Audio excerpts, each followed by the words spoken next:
सियासत में इसमें कोई शक नहीं है, तलखी है, गुस्सा है, पीटीआई का रिएक्शन है, हुकूमत का ज़ाहिर है जवाब है। जिस तरीके से पीटीआई के मार्च को टैकल किया गया, आपके ख्याल में यही एक रास्ता था, यही ऑप्शन था, इसके अलावा कोई रास्ता नहीं था पीटीआई के मार्च को टैकल करने का?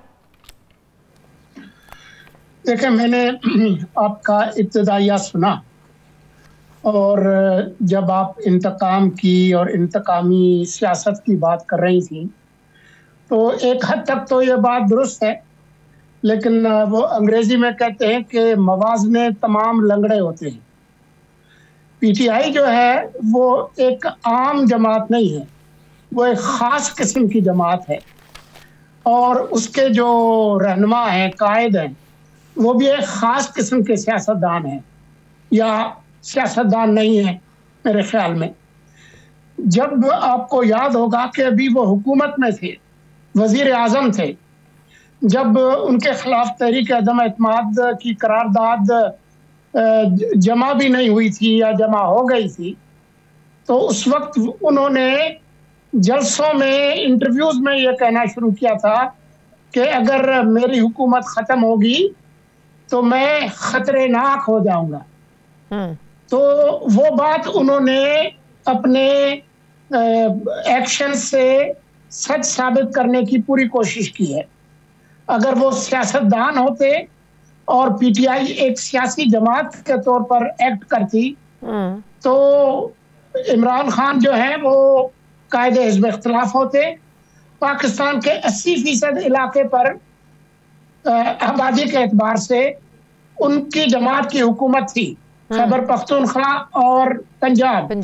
साथ ही आप गिलगित बल्तिस्तान और एजेके को मिला लें तो अगर ये हुकूमत जो थी पीडीएम की, उसने कोई कारकर्दगी नहीं दिखानी थी तो उसको बहुत आसानी के साथ उनको नुकसान पहुंचा सकते थे सियासी तौर पर, और जो इंतखाबात होते उसके नतायज बहुत फर्क होते।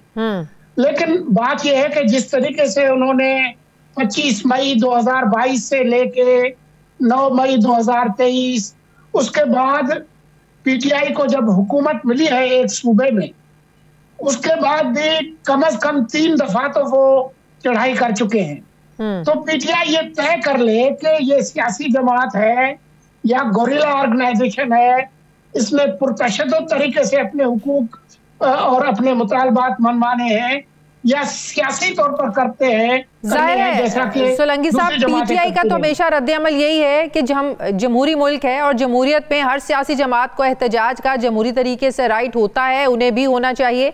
जिस तरीके से 8 फरवरी के इंतखाबात में, कैंपेन में उनके राइट छीने गए, ये किसी जमहूरी मुल्क में नहीं होते। तो इनका तो जवाब यह है कि हमारा एहतजाज शुरू होने से पहले ही हुकूमत जब ये ज़्यूम कर ले कि पुरतशद्दुद होगा, पुरअमन नहीं होगा, तो इसका तो उनके पास कोई हल नहीं है। तो हुकूमत खुद ही ज़्यूम करके खुद ही ऑपरेशन शुरू कर दे, तो इसका पीटीआई वाले कहते हैं कि हमारा इसमें क्या कसूर है? जी, वो जरूर कहेंगे ये, और उनके पास इसके अलावा कहने के लिए कुछ है भी नहीं। लेकिन जो इस मुल्क की जो सियासी तारीख है वो उसके बिल्कुल उलट है। ये दुरुस्त है कि धांधलियां दूसरी जमातों के साथ भी हुई हैं, पीपल्स पार्टी के खिलाफ भी हुई है, पीएमएलएन के खिलाफ भी हुई है। उनकी हुकूमतें इससे कम अरसे के बाद तहलील कर दी गई 90 की दिहाई में। लेकिन किसी इन जमातों ने ये नहीं किया कि वो पीटीवी पर कब्जा कर लें, वो शायराए दस्तूर पर कब्जा कर लें, वो पुलिस वालों की पिटाई कर लें, वो इस तरह की पुरतशद्दुद कार्रवाइयां करें, पुलिस से लोगों को छुड़वाना।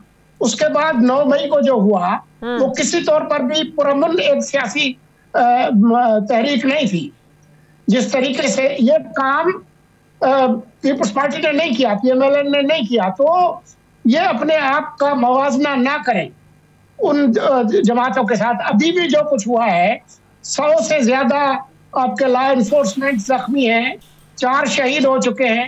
ये काम किसने किया था? मौलाना आए थे, यहाँ पर बैठकर गए, बिलावल आए थे अपना जुलूस सिंध से लेकर, तो मुझे बताएं कि कितने लोग शहीद हुए, कितने लोग जख्मी हुए, कितनी गाड़ियां जलाई गई, कितनी बिल्डिंग्स को आग लगाई गई, कितने दरख्त मसला ये कि इल्जामात का सिलसिला दोनों तरफ से है। वो लोग अपने फिगर्स दे रहे हैं, जाहिर है सारी जानें कीमती हैं, दोनों तरफ से जाने नुकसान नहीं होना चाहिए था, लेकिन पीटीआई भी ये क्लेम कर रही है कि उनके लोगों को भी जाहिर है नंबर्स में तो उनके जाहिर है वो मुमासलत नहीं है, कोई 1 नंबर बोलता है, कोई 10 बोलता है, कोई 100 बोलता है, कोई 80 बोलता है, लेकिन क्लेम तो वो भी करते हैं कि लोग उनके भी शहीद हुए हैं। देखें, मैं आपसे इत्तफाक करता हूं कि हर इंसानी जान कीमती है। जो पुलिस वाले शहीद हुए हैं या रेंजर्स वाले हुए हैं उसका सबूत मौजूद है। पीटीआई के पास जितने मुंह हैं उतनी बातें हैं। ये शुरू हुए थे सैकड़ों से, हजारों से, होते होते अब वो कोई 10, 12, कोई 2, कोई 4 इस पे आ गए हैं। हो सकता है कि उनकी वो जो फिगर्स है 10 और 12 की वो दुरुस्त हों, लेकिन ये तहकीकात हो तो पता चले ना कि वो लोग किस तरह से अपनी जान से गए। ये खुद कहते हैं कि हम कई लाख लोग लेकर आए थे, चले लाख छोड़े 50,000 कर लें, 50,000 के करीब जो लोग हों उन पर पुलिस एक्शन हो या लॉ इन्फोर्समेंट का एक्शन हो, तो कोई सबूत, कोई चीज तो सामने आनी चाहिए ना कि ये लॉ इन्फोर्समेंट की गोली से भरे हैं। कोई तहकीकात का मुतालबा ही कर ले, वो कह दे प्राइम मिनिस्टर से, चीफ जस्टिस से मुतालबा कर ले कि जी कोई इंक्वायरी कमीशन बिठाए कि पता चले कि जो सिविलियन मरे हैं उनकी हलाकतें कैसे हुई है। बिल्कुल सही।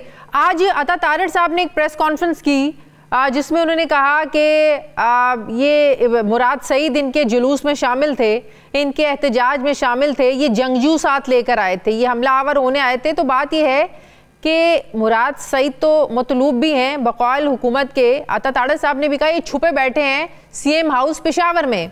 तो बात यह है कि अगर हुकूमत के पास उस वक्त इतनी ऑथेंटिक इंफॉर्मेशन थी तो फिर तो नाकामी है, मुराद सईद को ये पकड़ नहीं सके। अब कहते हैं कि वहां जाकर छापा मारना, पकड़ना अच्छा नहीं लगता, मुनासिब नहीं है, तो अगर इतनी ऑथेंटिक इंफॉर्मेशन थी इन लोगों के पास तो पकड़ लेते मुराद सईद को। जहां तक मुराद सईद की सियासत का ताल्लुक है, वो तशद्दुद से भरपूर शाहकार है। उसने तो कौमी असेंबली के फ्लोर पे भी पुरतशद्दुद हरकतें की हैं। जो 9 मई की जो ऑडियो है वो साबित करती है कि वो एक कोई नॉर्मल शख्स नहीं है। मेरे इल्म में नहीं है कि वो यहाँ इस्लामाबाद आया था या नहीं आया था, वो अता तारड़ साहब खुद बता सकते हैं। उनका ये दावा कि वो सीएम हाउस में है या वहां से भाग गए, मैं इसके बारे में कुछ कहने से कासिर हूँ, लेकिन इसमें कोई शक नहीं है कि मुराद सईद जो है वो कोई सियासी शख्स नहीं है और वो जो कुछ भी हरकतें हैं वो किसी तौर पर भी सियासी कारकुन वाली नहीं है। लेकिन मेरी नजर में ज्यादा अहम जो बात है वो शाह महमूद कुरैशी का बयान है। वो एक सियासी रहनुमा है, उन्होंने उम्र गुजारी है सियासत में। मेरे ख्याल में जो उनकी बातें हैं वो हमें सुननी चाहिए और मुज़ाकरात के जरिए इस बहरान को हल करना चाहिए।